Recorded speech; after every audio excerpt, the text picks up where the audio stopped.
ओम कृपा सिंधु जगत स्वामी नमस्तुभ्यं नमो नमः।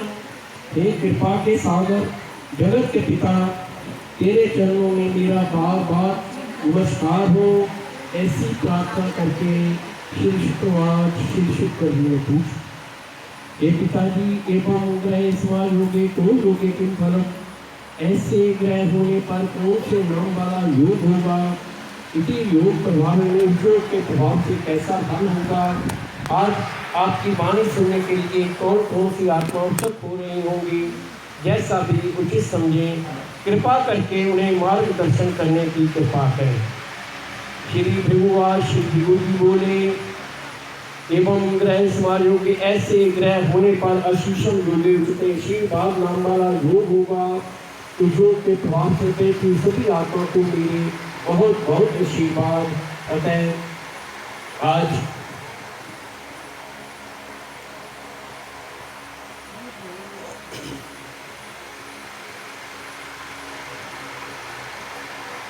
ज्येष्ठ मास से जेठ का महीना होगा, शुक्ल पक्ष होगा, दूज तिथि होगी, गुरुवार से शुक्रवार का दिन होगा, आषाढ़ मास का आषाढ़ मास की संक्रांति आरंभ हो चुकी होगी।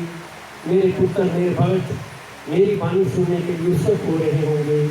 हे पुत्र भक्तों, जैसा कि मैं बार बार कहता रहता हूँ, जब से सृष्टि की रचना रची तब से मानव जाति के साथ 5 लोगों ने अपना प्रभाव बनाया हुआ है। बस वे पल पल क्षण क्षण श्वासों की पूंजी तक समाप्त कर रहे हैं। वे देवात्माओं की ओर लगने ही नहीं देते।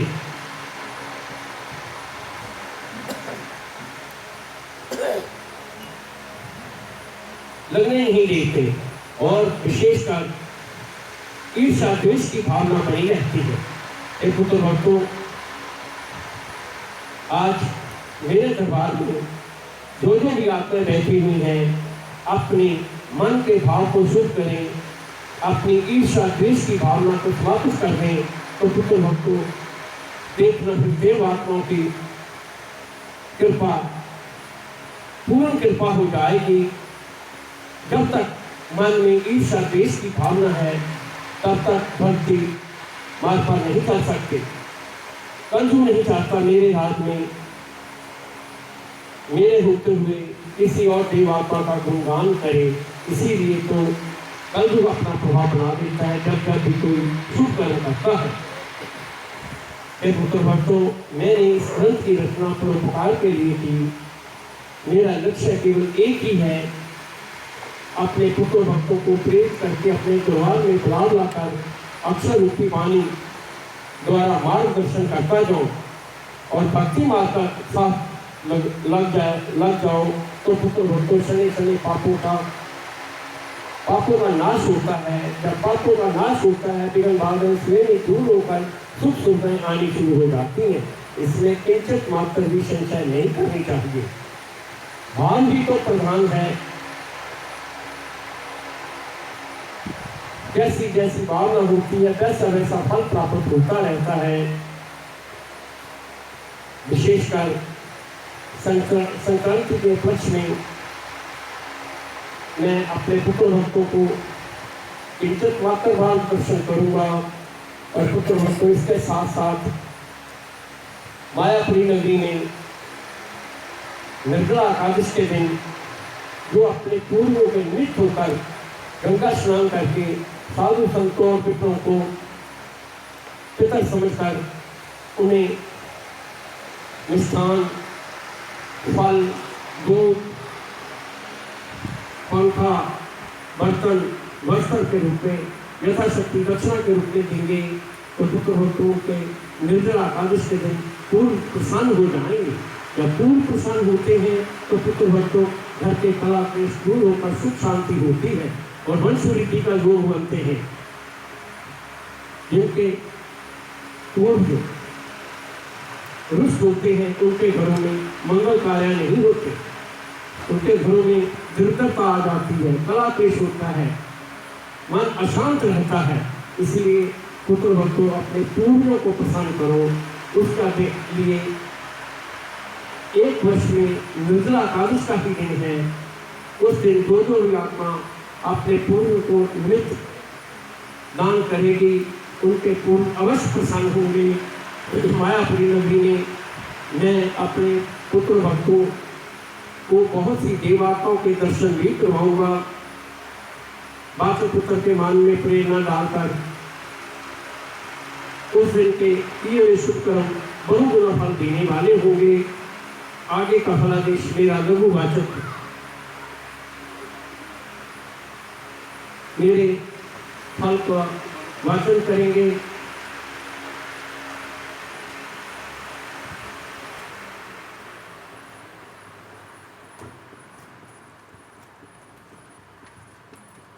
बोलिए भृगु जी महाराज की जय।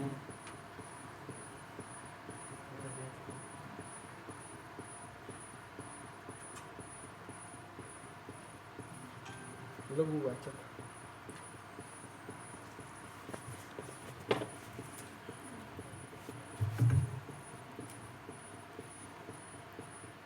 बोलिए भृगु जी महाराज की जय।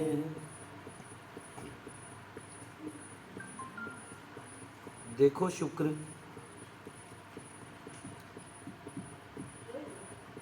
मैंने पिछले मास भी कहा था कि हमारी संस्कृति में शास्त्रों का अध्ययन नहीं, शास्त्रों का पाठ होता है। और पाठ से मेरा अभिप्राय था जिसे रोज प्रतिदिन बार बार किया जाए और वही पाठ तुम्हारा मंत्र हो जाए। मेरी वाणी को भी पाठ की तरह ही लेना चाहिए। यह कोई आम वाणी नहीं है, दिव्य ज्ञान है, प्रकाश है।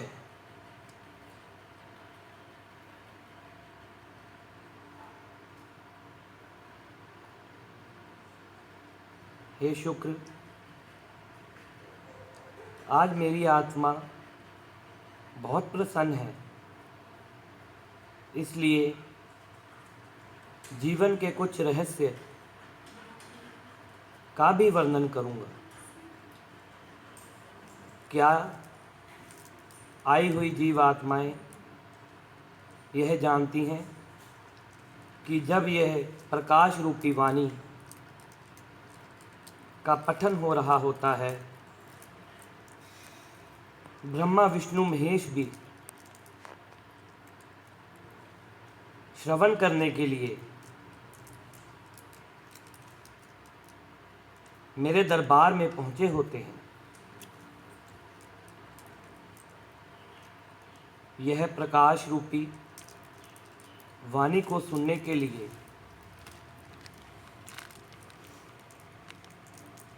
तीनों लोकों के मालिक भी यहाँ आए हुए हैं। आपको तो अति भाग्यवान समझना चाहिए कि उनके साथ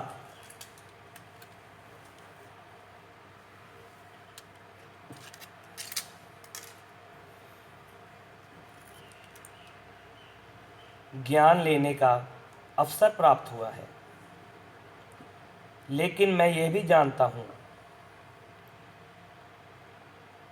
कि जो जीव आत्माएं मेरी वाणी पर अमल नहीं करते,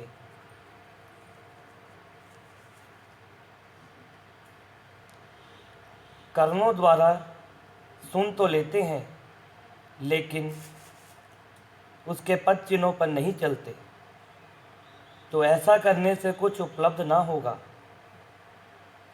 कुछ प्राप्ति ना होगी। और जो जीवात्माएं मेरे फलादेश को श्रवण करती हैं, अगर कहीं उनमें अहंकार आने लगा तो फिर वह भी मिट जाएंगे। जो व्यर्थ है फिर वही हाथ रह जाएगा। बहुत बारीक फासला है, एक कांच की दीवार की तरह जो दिखाई नहीं पड़ती। टकराने से मालूम पड़ता है कि शीशा टूट गया। तुम्हारा अहंकार भी वही कांच की दीवार है जो तुम्हें सार्थक तक पहुंचने नहीं देता।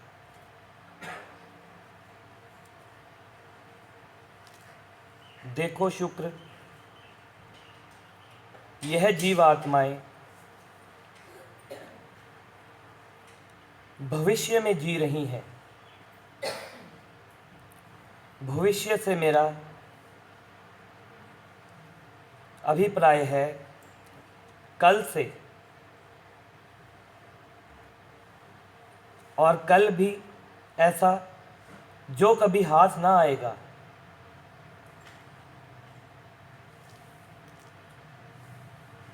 चाहे वो बीता हुआ कल हो, चाहे वो आने वाला कल हो, क्या तुम्हारे हाथ में वह कल आ सकता है?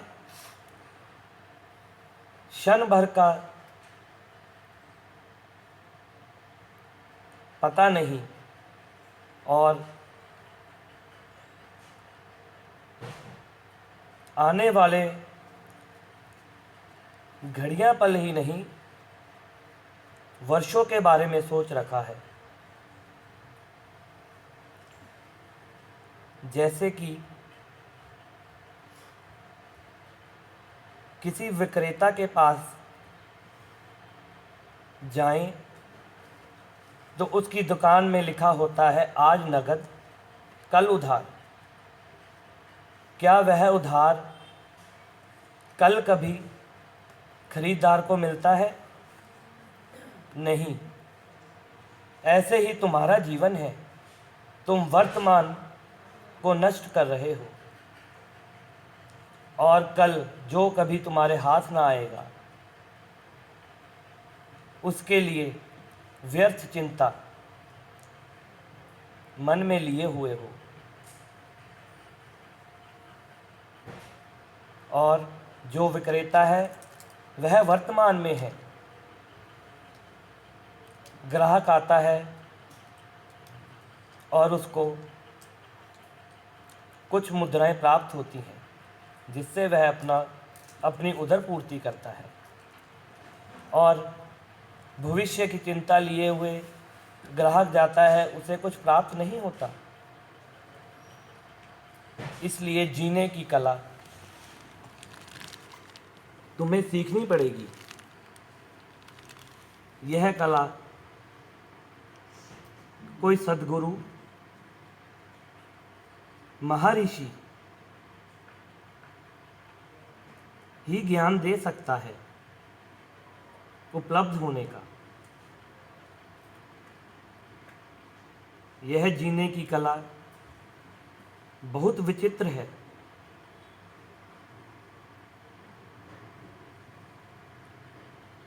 लेकिन अगर कोई सद्गुरु मिल जाए तो यह इतनी सरल हो जाती है कि तुम्हें क्षणिक पता भी नहीं चलता। ऐसे ही आज एक संक्षिप्त सूत्र बताने जा रहा हूँ। अगर इसको अपने जीवन में उतारोगे तो फिर मोक्ष के द्वार दूर ना होंगे। तुम मोक्षगामी हो सकते हो। लेकिन उसके लिए पहले मुझे समर्पण की भावना चाहिए। आक्रामकता लिए हुए हो तो फिर सार्थक को कैसे जीतोगे? व्यर्थ ही अपने घर लेके जाओगे।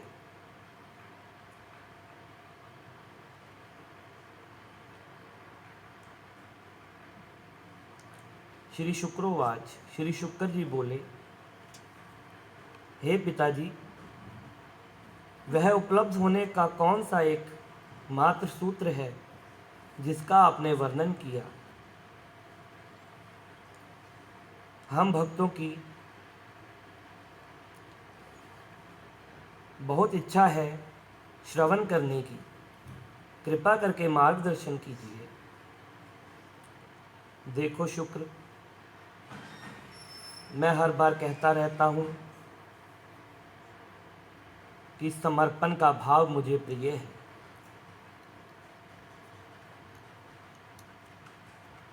तुम्हारे इसी समर्पण के भाव के कारण मार्गदर्शन कर रहा हूँ। देखो, आई हुई सभी जीवात्माओं, तुम आज से और अभी से अपने में परमात्मा देखना आरंभ कर दो, क्योंकि तुम ही तो परमात्मा हो। ऐसा बोध हो करो कि जिससे तुम्हें अपने भीतर, अपने में परमात्मा दिखाई दे।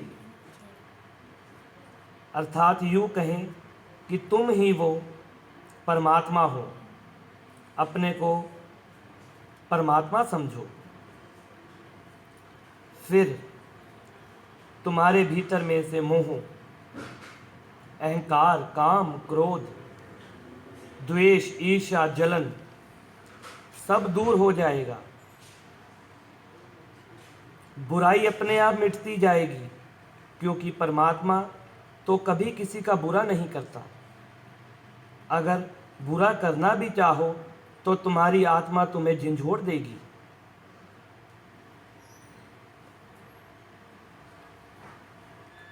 तुम्हारी आत्मा बार बार संदेश देगी कि तुम आत्मा नहीं, तुम परमात्मा हो, बुराई मत करो। बहुत ही संक्षिप्त सूत्र है, बहुत ही सरल है, लेकिन आज तक किसी ने वर्णन नहीं किया, क्योंकि कोई सद्गुरु मिले तो ऐसा वर्णन हो, कोई महर्षि ज्ञान प्रकाश फैलाए तो ऐसा वर्णन हो, लेकिन तुम्हारे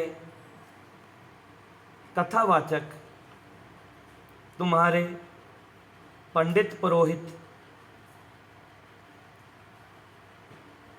तुम्हें कहते हैं कि अगर अपने आप को परमात्मा समझोगे तो तुम अहंकारी कहलाओगे। ऐसा बिल्कुल नहीं है। उन्होंने ही तुम्हें रुग्ण अवस्था में डाला हुआ है।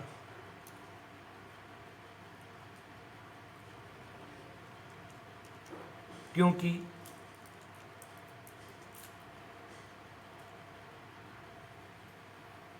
वह कथावाचक, पंडित, पुरोहित अगर तुम्हें यह विधि बताएंगे तो फिर तुम उनको कैसे मानोगे? इसलिए कभी कोई वर्णन नहीं करता। मुझे किसी से कोई लोभ नहीं है। मेरा उद्देश्य तो सिर्फ इतना है कि मेरे भृगु भगत स्वयं भृगु हो जाएं, स्वयं बुद्ध हो जाएं, स्वयं महावीर बने।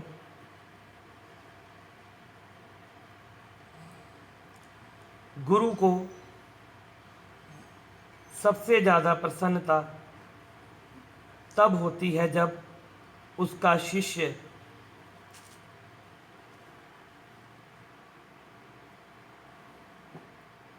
किसी उपलब्धि को पाता है, और यही तो मैं चाहता हूँ। और इसमें बुरा भी क्या है? परमात्मा और आत्मा उसी का तो बिछड़ा हुआ अंश है, यह आत्मा।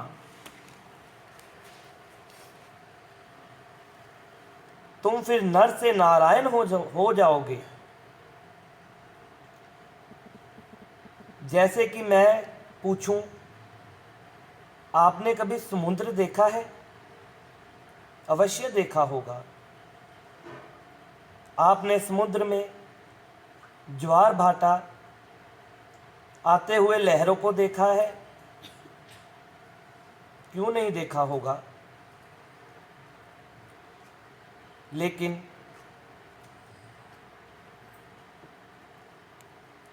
जीव आत्माएं समुद्र के बाहर खड़े हुए कुछ इस प्रकार से कहती हैं, देखिए समुद्र की लहरें कैसे शोर कर रही हैं।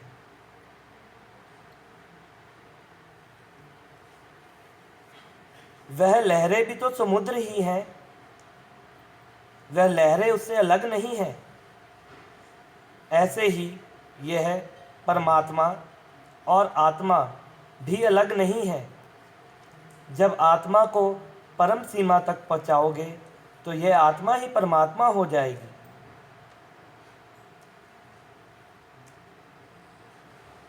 इसमें संशय नहीं करनी चाहिए। अगर संशय करते भी हो तो इससे मुझे तो कोई फर्क नहीं पड़ता।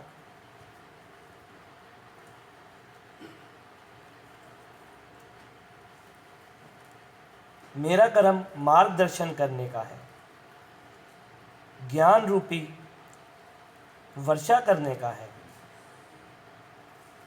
अब उस मार्ग पर तुम चलते हो या नहीं चलते,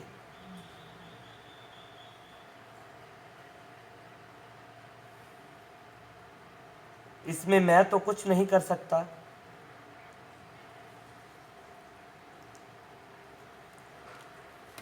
जीने की कला सद्गुरु के पास बैठने से होती है, सद्गुरु के पद चिन्हों पर चलने से होती है। ऐसे ही एक बार अष्टावक्र और राजा जनक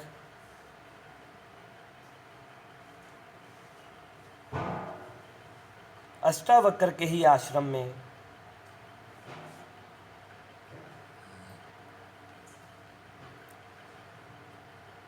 मिलते हैं। अष्टावक्र के पास और भी साधक होते हैं, लेकिन अष्टावक्र राजा जनक को कुछ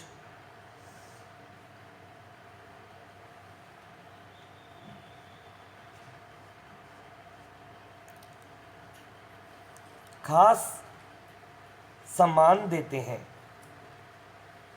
जो कि एक राजा को देना भी चाहिए। लेकिन साधक बैठे हुए ये नहीं समझते। गुरु अष्टावक्र तो सब कुछ जानते थे, और उसके बाद अष्टावक्र ने घोषणा की कि मुझे राजा जनक से अकेले में कुछ वार्तालाप करनी है। आप सब साधक शाम की कथा की तैयारी करें। सभी साधक उठकर बाहर गए और सभी साधक निंदा करते जा रहे हैं, द्वेष से भरे हुए हैं। जैसे हम शिष्य हैं वैसे ही वह जनक भी तो शिष्य है। राजा हुआ तो क्या हुआ, लेकिन गुरु का विशेष स्नेह क्यों है?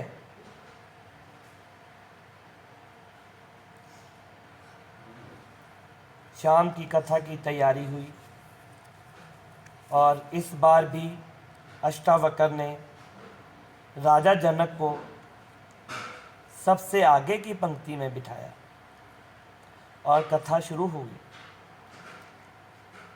कुछ घड़ियां व्यतीत होने पर अष्टावक्र के महल से, राजा जनक के महल से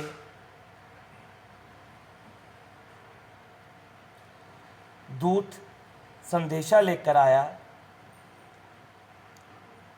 हे राजन, आपके राजमहल को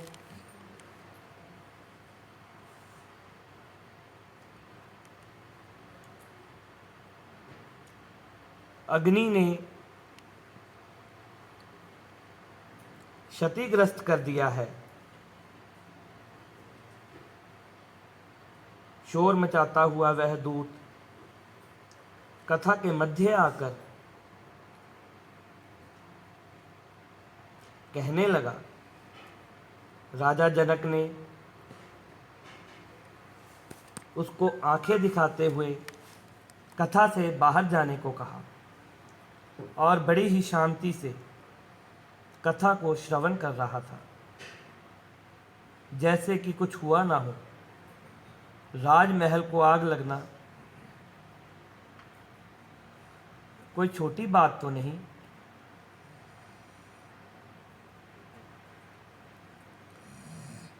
और फिर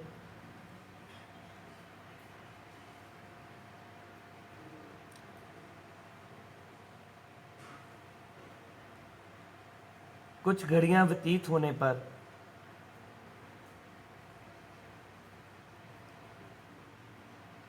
अष्टावक्र के आश्रम में जो सेवक के रूप में कार्य करता था, उसने देखा कि आश्रम में वानरों की सेना आई हुई है और वह वानर उधम मचा रहे हैं। सेवक लठ लेकर वानरों को जैसे ही भगाने को अग्रसर हुआ, वानरों ने अष्टावक्र के साधकों की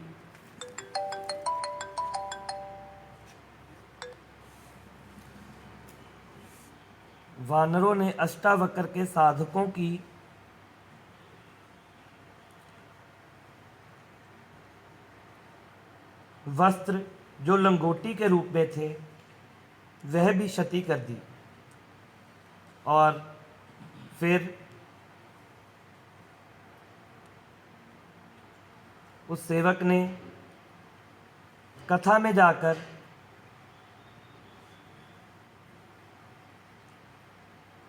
घोषणा की कि बैठे हुए साधकों, वानरों ने तुम्हारे वस्त्र क्षतिग्रस्त किए हैं, जाकर देखो।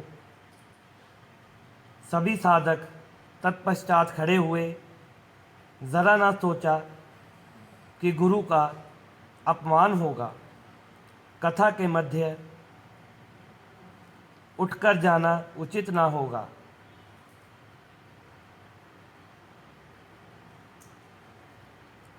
लेकिन राजा जनक और अष्टावक्र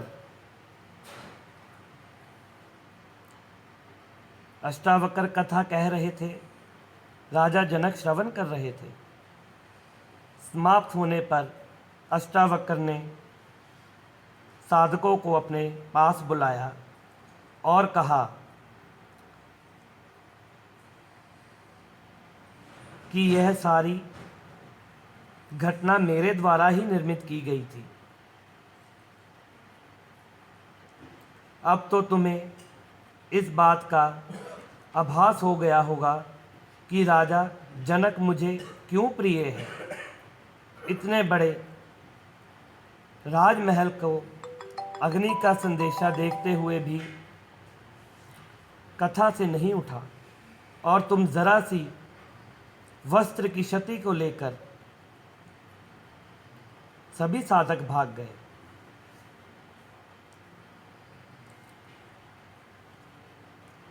यह समर्पण का भाव है गुरु के प्रति। राजा जनक ने सही समय पर उचित निर्णय लिया था जो साधक ना ले सके।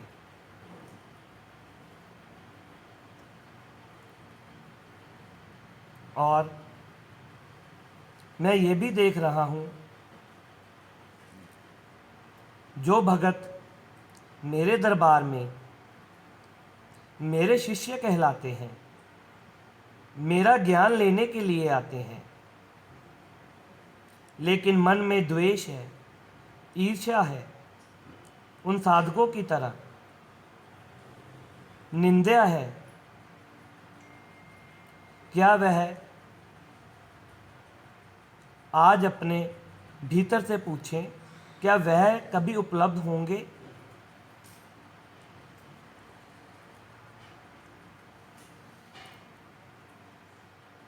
मुझे नहीं लगता कि वह कहीं किसी चीज़ की प्राप्ति कर सकेंगे।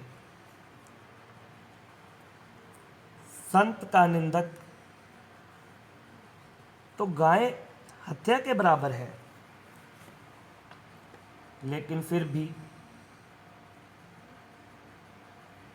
बिना निर्णय, बिना सोचे समझे द्वेष, ईर्ष्या, इससे क्या होने वाला है?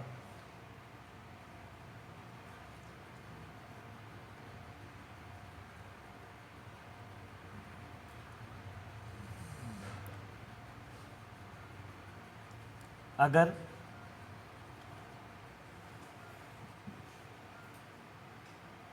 मेरी दिव्य वाणी को प्रतिदिन श्रवण ही कर लो तो शायद कोई चोट तुम्हारे दिल को छू जाए।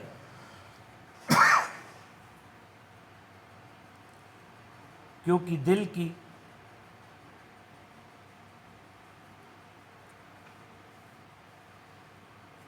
कोई दूसरा छोर नहीं होता।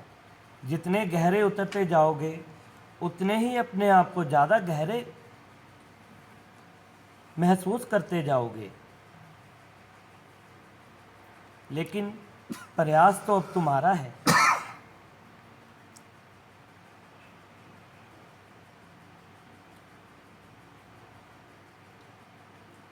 विज्ञान की सहायता से मेरी वाणी को अपने दूरभाष में सिर्फ कैद ही करते हो, उसे स्वतंत्र भी करो। कारागार तो कारागार ही है, चाहे मेरी वाणी के लिए ही क्यों ना हो।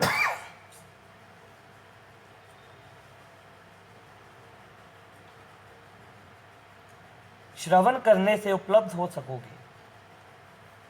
श्री शुक्रोवाच, श्री शुक्र जी ने पूछा, हे पिताजी, जो आपकी वाणी के ऊपर चल नहीं सकता, तो क्या वह श्रवण करने से ही मोक्षगामी बन सकता है? हाँ शुक्र, बन सकता है, लेकिन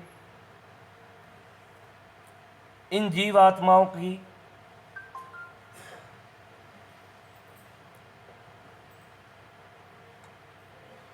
श्रवण का तरीका भी गलत है।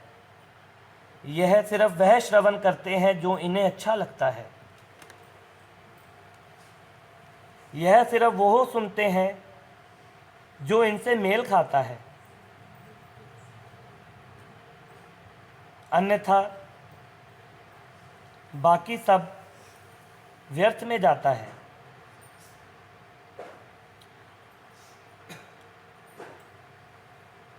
आप कभी किसी कथा में गए हो? कथा को श्रवण करते करते अधिकतर जीव आत्माएं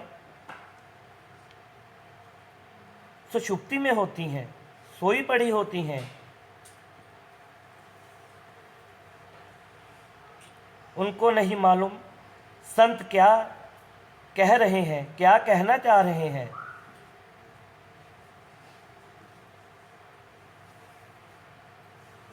सुषुप्ति में जीवन व्यतीत कर देते हो। अगर सुनने की कला ही सीख लो तो फिर यह सारा जगत तुम्हारा अपना होगा। वृक्षों से टकराती हुई हवाओं की आवाज़ भी श्रवण होगी।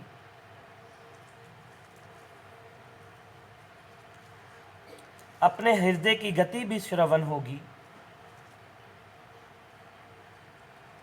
समुद्र में चलती लहरें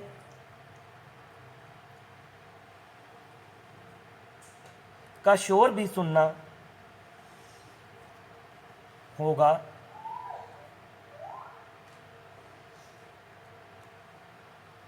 शरीर में चलते खून की आवाज़ भी सुनाई देगी,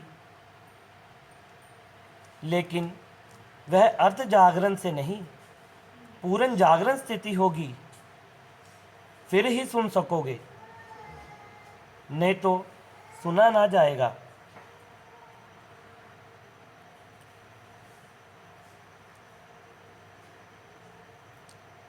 जब अकेले में होते हो तब भी अपने आप से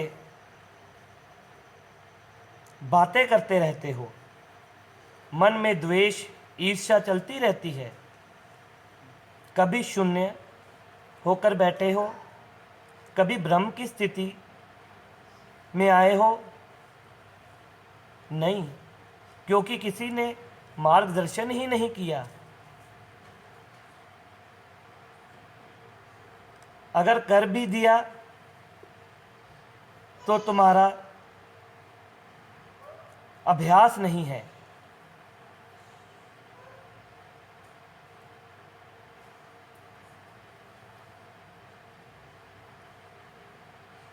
एक बार ऐसे ही नानक नाम वाली आत्मा के पास एक सूफी फकीर पहुंचा। नानक वट वृक्ष के नीचे ध्यान में थे और साथ में बाला और मर्दाना भी संगत कर रहे थे। फकीर ने आकर नानक नाम वाली आत्मा से कहा कि मैंने सुना है आप क्षण भर में किसी को भस्म कर सकते हो और क्षण भर में किसी को निर्मित कर सकते हो। क्या यह चमत्कार तुम मेरे साथ कर सकते हो?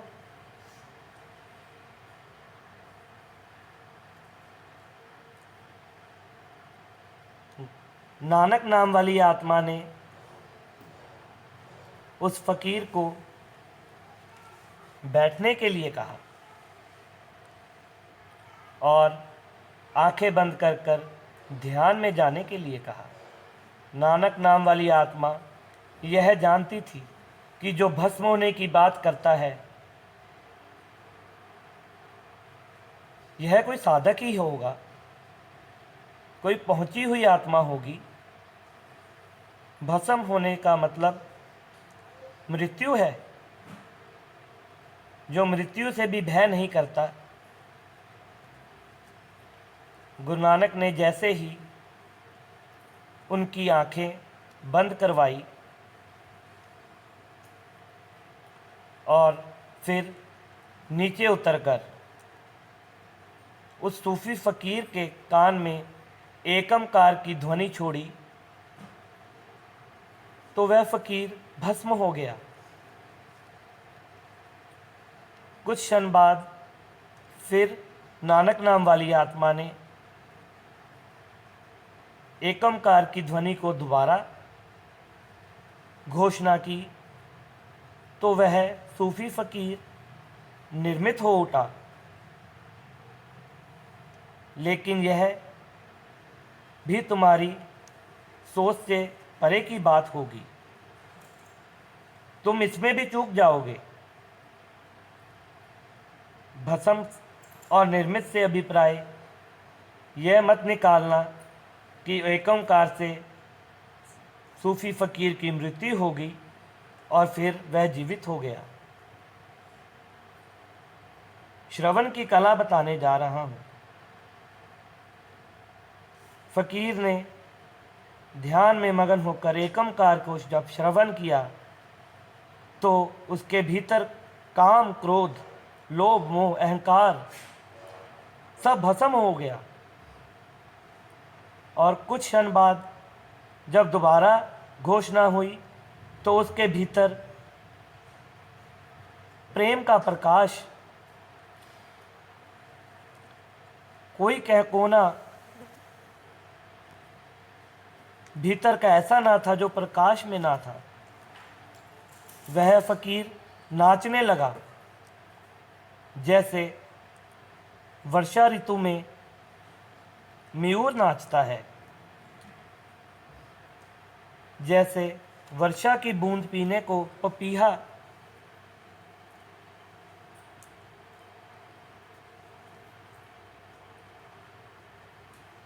वह फकीर भी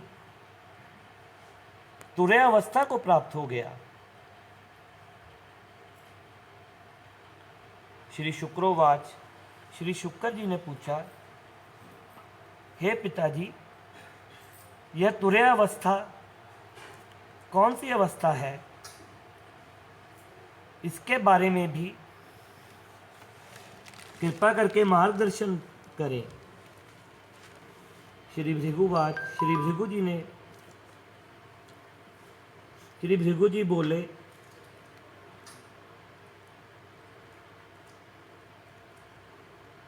ये 3 अवस्थाएं होती हैं।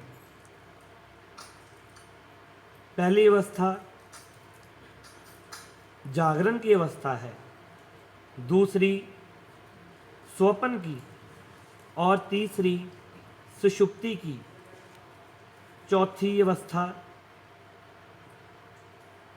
तुर्यावस्था है, जिसका आई हुई जीव आत्माओं में से किसी को भी बोध नहीं है। यह इन तीनों से परे है। जीव आत्माएं ज़्यादातर जीवन अपना इन तीनों अवस्थाओं में निर्वाह करते हैं। जागृत, स्वप्न, सुषुप्ति। और जागरण भी ऐसा जो अधूरा है। संसार की चीज़ें तो दिखाई पड़ती हैं, लेकिन खुद दिखाई नहीं पड़ते। और स्वप्न ऐसा, स्वप्न में प्रतिबिंब दिखाई पड़ते हैं। जब जागरण होता है तो वह प्रतिबिंब भी कहीं तिरोहित हो जाते हैं।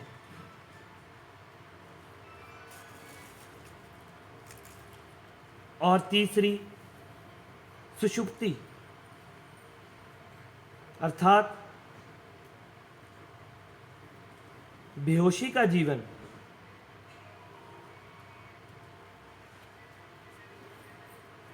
जब इन तीनों अवस्थाओं से बाहर निकलोगे तो चौथी अवस्था तुरय अवस्था है, जो ध्यान के बिना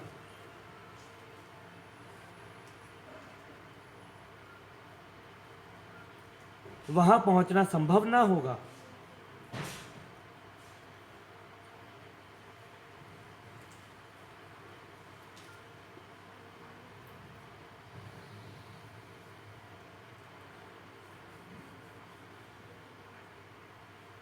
इसलिए मेरी दिव्य वाणी को सही ढंग से श्रवण ही कर लो, अकेले में बैठ के कभी शून्य की अवस्था में जाओ, ब्रह्म बनो, तो फिर यह मेरी दिव्य वाणी से ही मोक्षगामी हो सकते हो।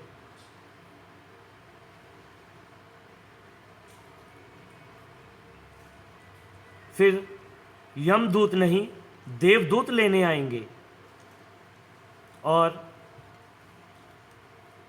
निर्णय तुम्हारा होगा। ब्रह्मलोक में जाओगे, भृगुलोक में जाना चाहते हो, वैकुंठ धाम को जाना चाहते हो, शिवलोक में जाना चाहते हो, निर्णय तुम्हारे हाथ में होगा। दिव्य विमान में बिठाकर देवदूत ले जाएंगे, उपलब्ध हो सकते हो।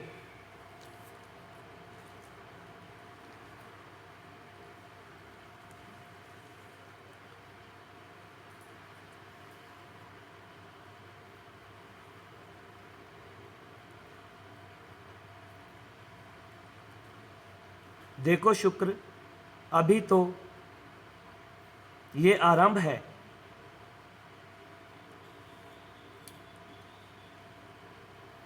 ऐसी दिव्य वाणी का प्रवाह करूंगा जिससे मेरे आए हुए भृगु भगत प्रकाशित हो सकें। ऐसे ऐसे रहस्य बताऊंगा, ऐसी ऐसी औषधियों का मार्गदर्शन करूंगा जिसकी अभी खोज भी नहीं हुई है। अगर समर्पण का भाव लेकर मेरे पास आओगे तो कुछ सार्थक ही साथ लेके जाओगे।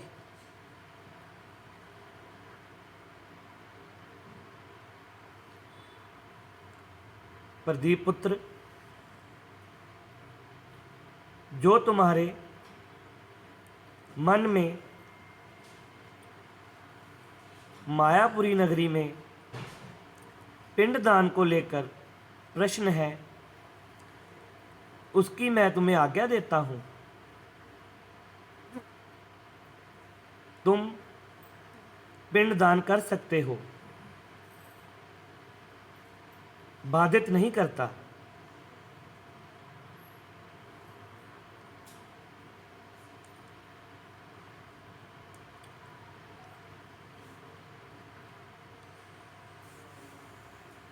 एक और रहस्य की बात बताने जा रहा हूं। जिस प्रकार अष्टावक्र का राजा जनक से स्नेह था, ऐसा नहीं कि बाकी साधकों के साथ स्नेह नहीं था। ऐसा नहीं कह सकते।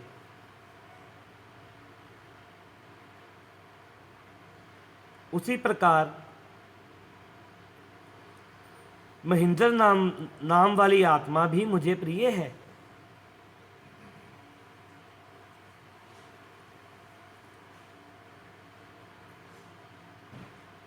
हे महेंद्र पुत्र,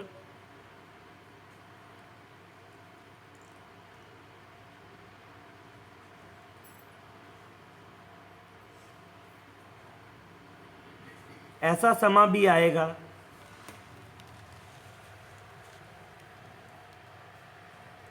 जब तेरे हाथों से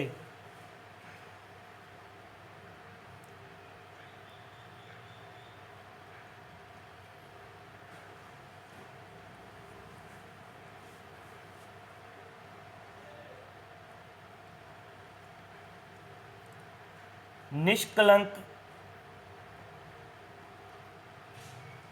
अवतार के लिए आश्रम का निर्माण होगा।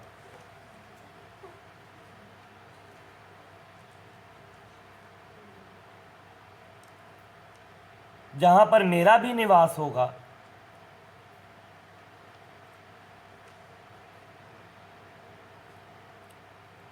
तुम व्यर्थ चिंता क्यों लिए हुए हो? वर्तमान में आओ।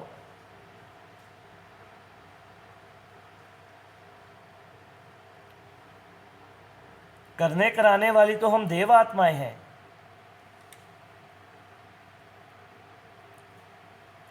रुद्रपुत्र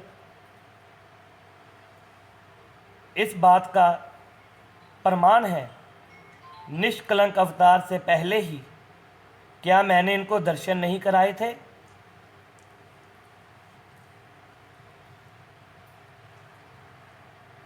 नारायणगढ़ वाली जो भूमि है, क्या कभी सोचा है उसका नाम नारायणगढ़ ही क्यों है?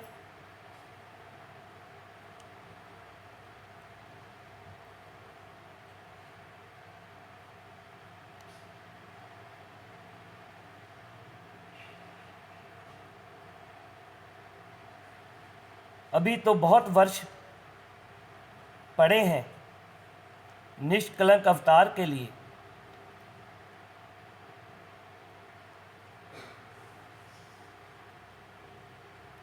लेकिन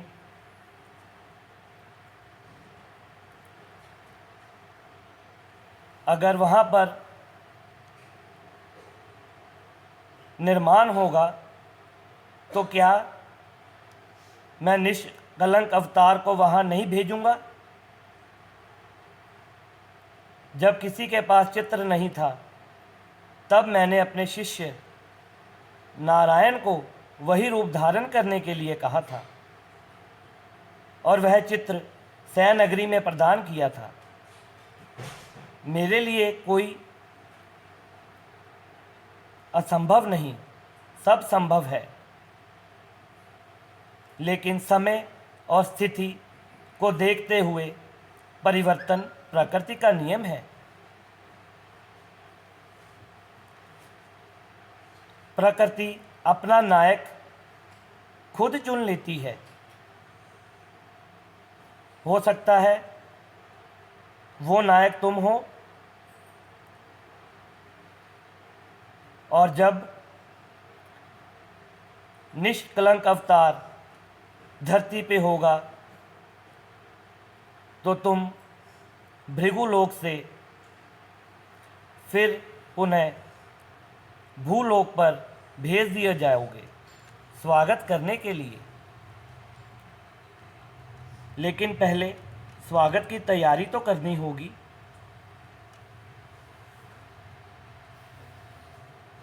बिना तैयारी के कुछ भी संभव नहीं होगा।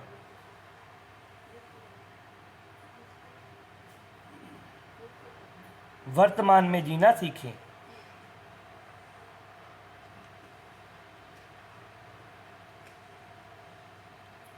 आगे का फलादेश मुख्यवाचक पठन करेगा।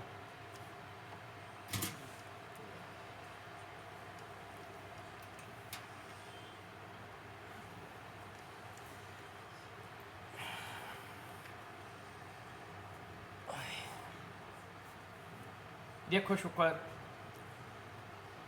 आज मैंने अपने पुत्रों भक्तों को सैनगरी में बुलाकर किंचित मात्र ज्ञान रूपी मार्गदर्शन किया। अपने पुत्रों भक्तों की श्रद्धा भावना देखकर आज मेरी आत्मा अति प्रसन्न हो रही है। और आज मैं आषाढ़ी संक्रांति की सबको शुभकामनाओं के रूप में दे रहा हूँ। आने वाला नव मंगलमय हो। जिन जिन आत्माओं ने मेरे दरबार में रक्षा यज्ञ, संकल्प यज्ञ, प्रार्थना यज्ञों के रूप में किया, उसे मैं अपने हाथों से स्वीकार करता हूँ। सभी आत्मा मेरी दृष्टि में है। ऐसा नहीं समझना चाहिए मेरे पिता ने मेरा नाम लेकर क्यों नहीं कहा। सभी मेरी दृष्टि में हैं। जैसा कि मैंने अक्षर रूपी वाणी द्वारा पहले मार्गदर्शन किया। हे पुत्र भक्तों, समर्पण की भावना को जागृत करो, फिर तुम्हारे को स्वयं ही ज्ञान होना उत्पन्न हो जाएगा। देखो पुत्र भक्तों, जैसा कि पहले भी कहा है, मानव जाति संसार को देख रही है, स्वयं को नहीं देख रही।